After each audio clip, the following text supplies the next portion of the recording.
You can't take your RV on the 101. It's dangerous for RVs over 30 feet. Don't drive the coast in your big rig. Your RV's too big for the 101. When researching the Oregon coast and the 101, we saw and read that everywhere. But I'm not scared, and I know how Ruby handles, so up the 101 we went. Keep watching because we're going to tell you the truth about taking your big rig on the 101 and share with you the road that literally made me scream out loud. Ah! Like, yeah, it was just like that. Yeah, whatever. Probably worse. Yeah.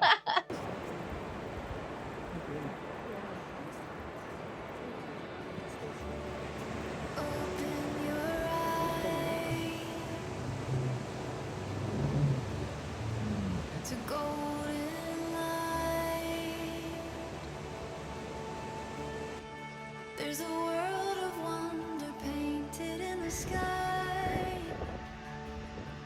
What a beautiful sight. It's all waiting for you. It's all waiting for you. It's just the beginning. It's just the beginning.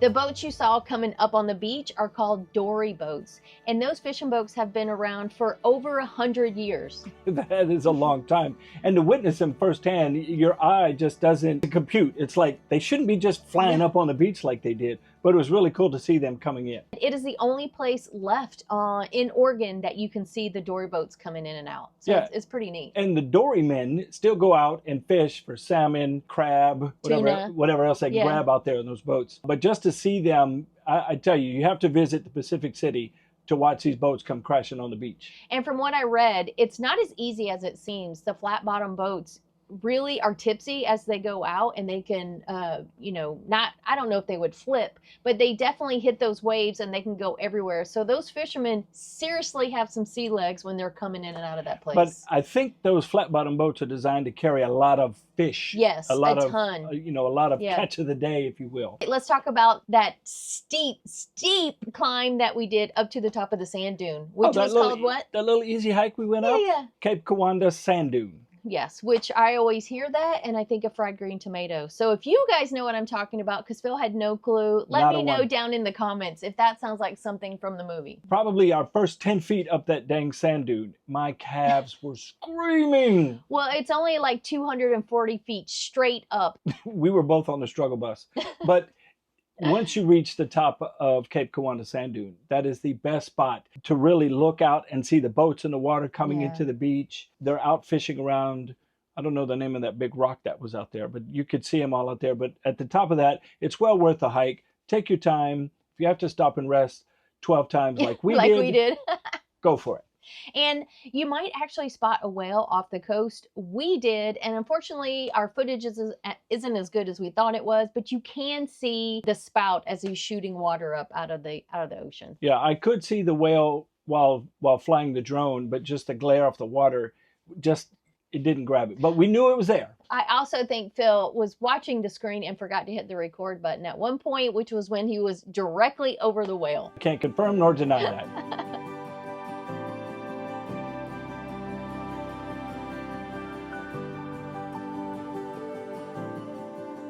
Headed on a cruise this year or jetting off to Europe like we are? Well, don't be one of those travelers who racks up phone bills larger than their entire vacation budget. We're talking international roaming charges that will make your wallet cry. Today's video is sponsored by Airalo. It's an app that lets you use your phone abroad without selling your RV to pay the phone bill. It's an eSIM store, which means it gives you cell service in over 200 countries and regions without needing to buy a physical SIM card or wait in line forever at an airport kiosk. eSIM stands for Embedded SIM. Think SIM card, only digital. As soon as your plane lands, bam, you're connected. No stress, just text, Google Maps, and QR code venues. We're hosting a group trip for 40 of our friends to 7 different European Christmas markets in 3 different countries this year. So we'll get our eSIM for that trip right from the Airalo app before we even leave the RV. Whether you're posting pics, searching for schnitzel, or looking for a ride to your next adventure, Airalo keeps you online for just a few bucks. Use our code SOMEDAY3 to save $3 off your very first Airalo SIM card. You can click the link down in the description or click this fancy little QR code to download the Airlo app today. We've been here at this campground for a week and then decided we really liked it, so we extended for 3 more days. Well, that's because we also had a package that we were waiting on delivering, so it just gave us another excuse to stay longer. That's true. Unfortunately, all the days have not been like today, No. which actually is another reason why we extended, because we are right on the beach and we're going to show you that beach because finally today you'll be able to see it. Yeah, you're saying you're on the beach, but you're wearing hoodies. Yeah, well, you'll see when we get down there why we're wearing hoodies. Yeah, welcome to Oregon. Exactly.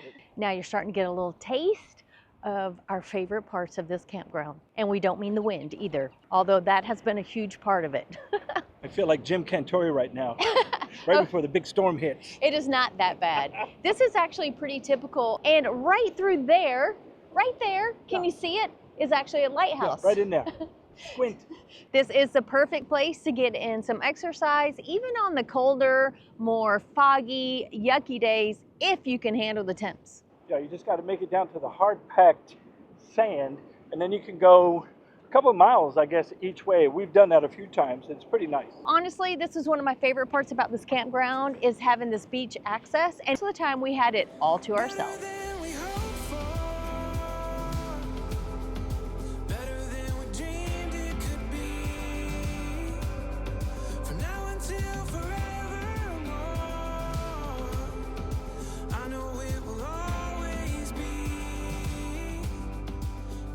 We talked about our security camera in a video a few weeks ago, and we've gotten quite a few questions about it.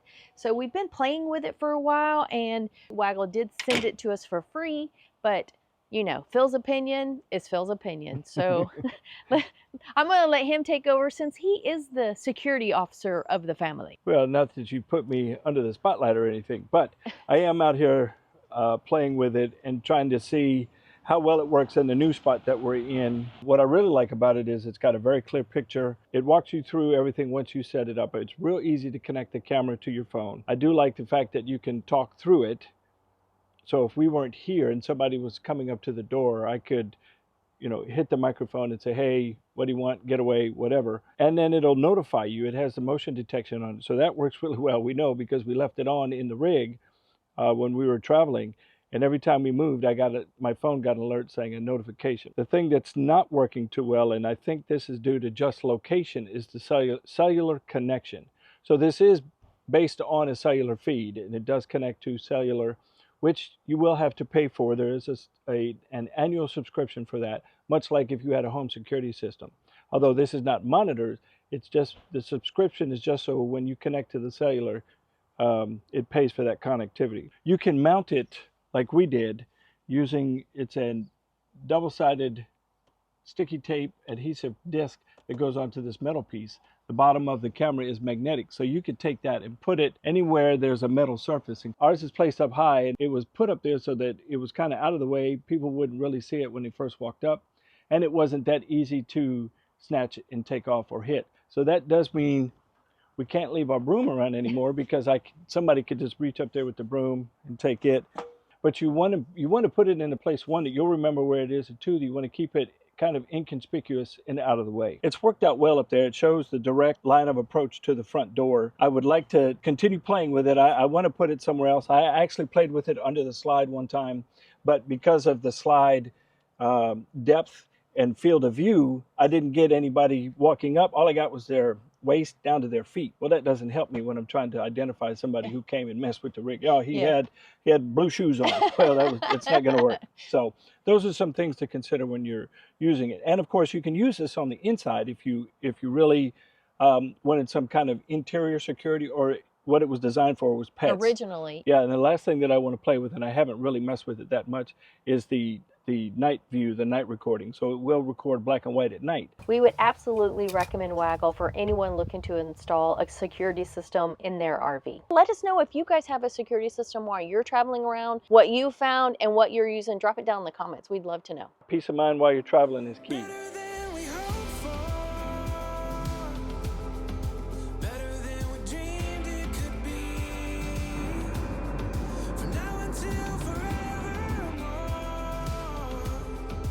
I know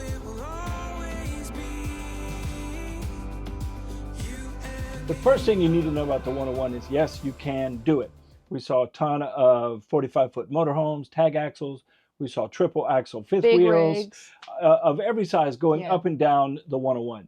What you do need to do, though, is you have to pay attention to the wind and just drive slow. I mean, it's only, I don't know, 50 miles an hour, 55 on that road, and down to 25 in some places. Yeah. But they're marked everywhere, the speed limit, and go slow. And don't worry about the cars that are stacking up behind Yeah. you. We didn't hear any horns blowing behind us as we were tooling down 101. But it can be done. There's places on the 101, though, that are a little narrow. Yeah. Stacy a few times was leaning over out of her seat because there was no white line, because there was, kind of a drop off into a ditch. Well, or it was a cliff right the into cliff. the ocean. Yeah, or depending on which side of the 101 you were on, the cliff.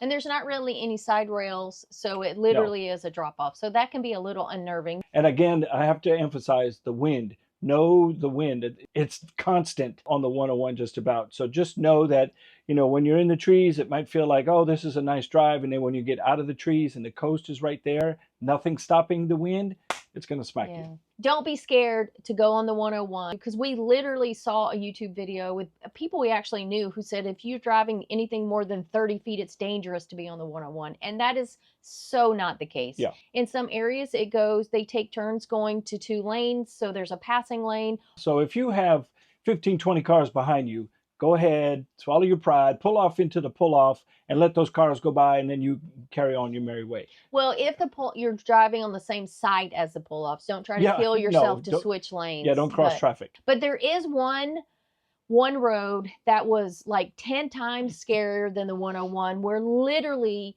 there was no space on either side of the rig. Like, I feel like we were going to either crash into the mountain, fall off the side of the edge. We almost scraped, it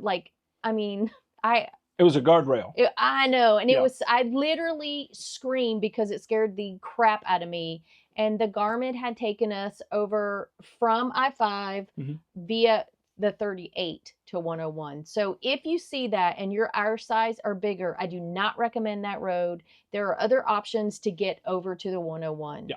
We took the 20 back out to 5, and it was a whole different story. Most of it was 4 lanes, very wide, guardrails. That was actually a nice drive. That's probably the closest I've been to hitting something in our 7 years on the road. Yeah. And I knew it. I didn't say anything out loud, but the scream that I heard acknowledged the fact that she saw what I saw. And I don't know why I screamed, because what the hell is that going to do? Nothing. It made my heart rate go up about 5 more beats. I was already eating mine. Mine was right here. So after 7 years of packing it all up and moving to new places, and just the whole work side of RV living is not as fun as it used to be. It used to be super excited to pack up because you're going somewhere new. Now it's like, oh, you have to pack up again. Which is why we are trying to stay in places a little bit longer than what we used to. do you have any habits that you always do when you're closing up, that it's one of those that if you don't do it, it almost won't leave your head? It's like, did you check it? Did you check it? For me, it's 2 things. One is checking underneath this bed and making sure there's nothing under here. You can see we have a little gap here. That's where we have the hamper, and we also put our curtain rods, and the rods go in the fridge to make sure nothing slides around in there. If we got a rod stuck in here, it could send our slide off the tracks and totally jack up the motor. So that is the last thing we want to happen. So this is one of the things I always check. The next thing I always check is these glass doors, because if they're not latched all the way and we're driving down the road, they could open and really just break the glass. So we want to make sure those doors aren't swinging back and forth. And oh, one more thing that I always have to check is the seats. So are the seats pulled far enough forward to miss the slide when I bring the slide in? Because a lot of times we move the seats back and forth. Sometimes we flip them around to face the living space, so in case we have people come over. So those are the main things that I always check. Let me know some of the things you just cannot help but check, almost like a little OCD when you're packing up. There's a stirring in the ocean. There's a rhythm in the wave.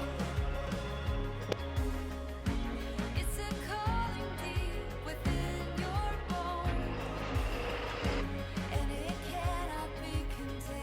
We just finished our tour of the Umpqua Lighthouse, which is one of the oldest lighthouses here on the Oregon coast. Yeah, I think it was finished being built in 1894, if I remember correctly. Is that the first one version that sank in the sand, or the second version?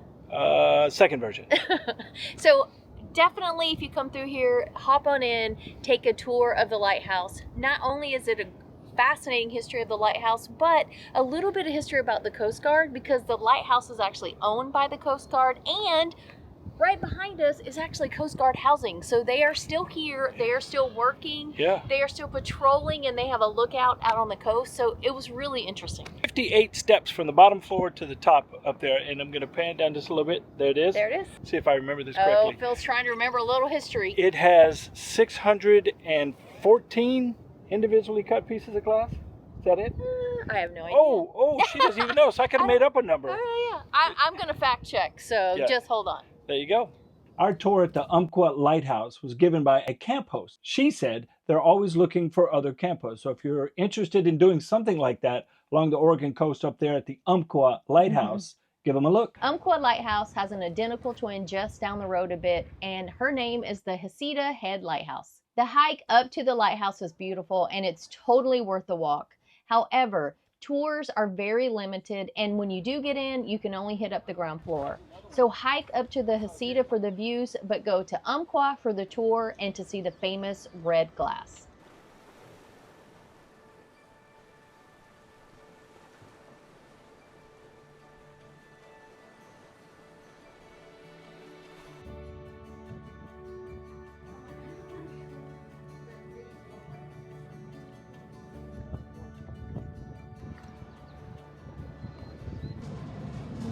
We're going down 240 feet to a cave. And typically the sea lions hang out in the cave, but apparently it's mating season, so they're all coupling out in the water. I'd rather be in the cave. Coupling in the cave. Coupling in the cave.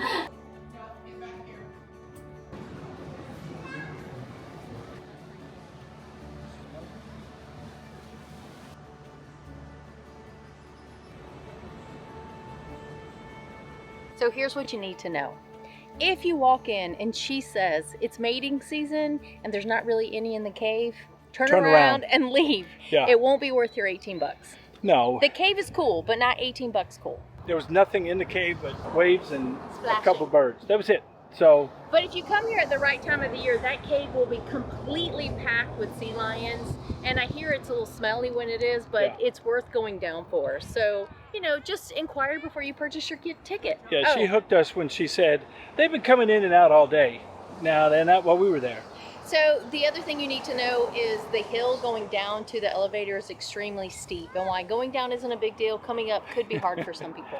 That is true. It's a total miracle, but we actually got into an Oregon state park. We made reservations so late in the year. This literally is the only state park that had space available, and it is amazing. We are at Jesse Honeyman State Park in Florence, Oregon. There's a big main attraction or a big draw to Florence that people flock to, and that's the sand dunes. Mm-hmm. Most people go there with their dune buggies. They hit the sand dunes, although the weather didn't cooperate while we No. were there. So Stacy chickened out. She didn't want rain pelting her. It was cold and wet and Yeah. yucky, and the buggies are open. I was out. We've absolutely loved staying at this state park. It is so lush and green. You're tucked back into the sites. You have this feeling of privacy.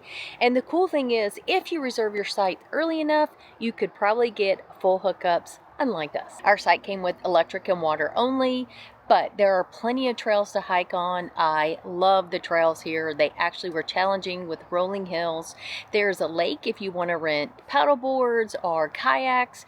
There is so much to see and do here, and it is a great place to chill right along the Oregon What a coast. beautiful sight. It's all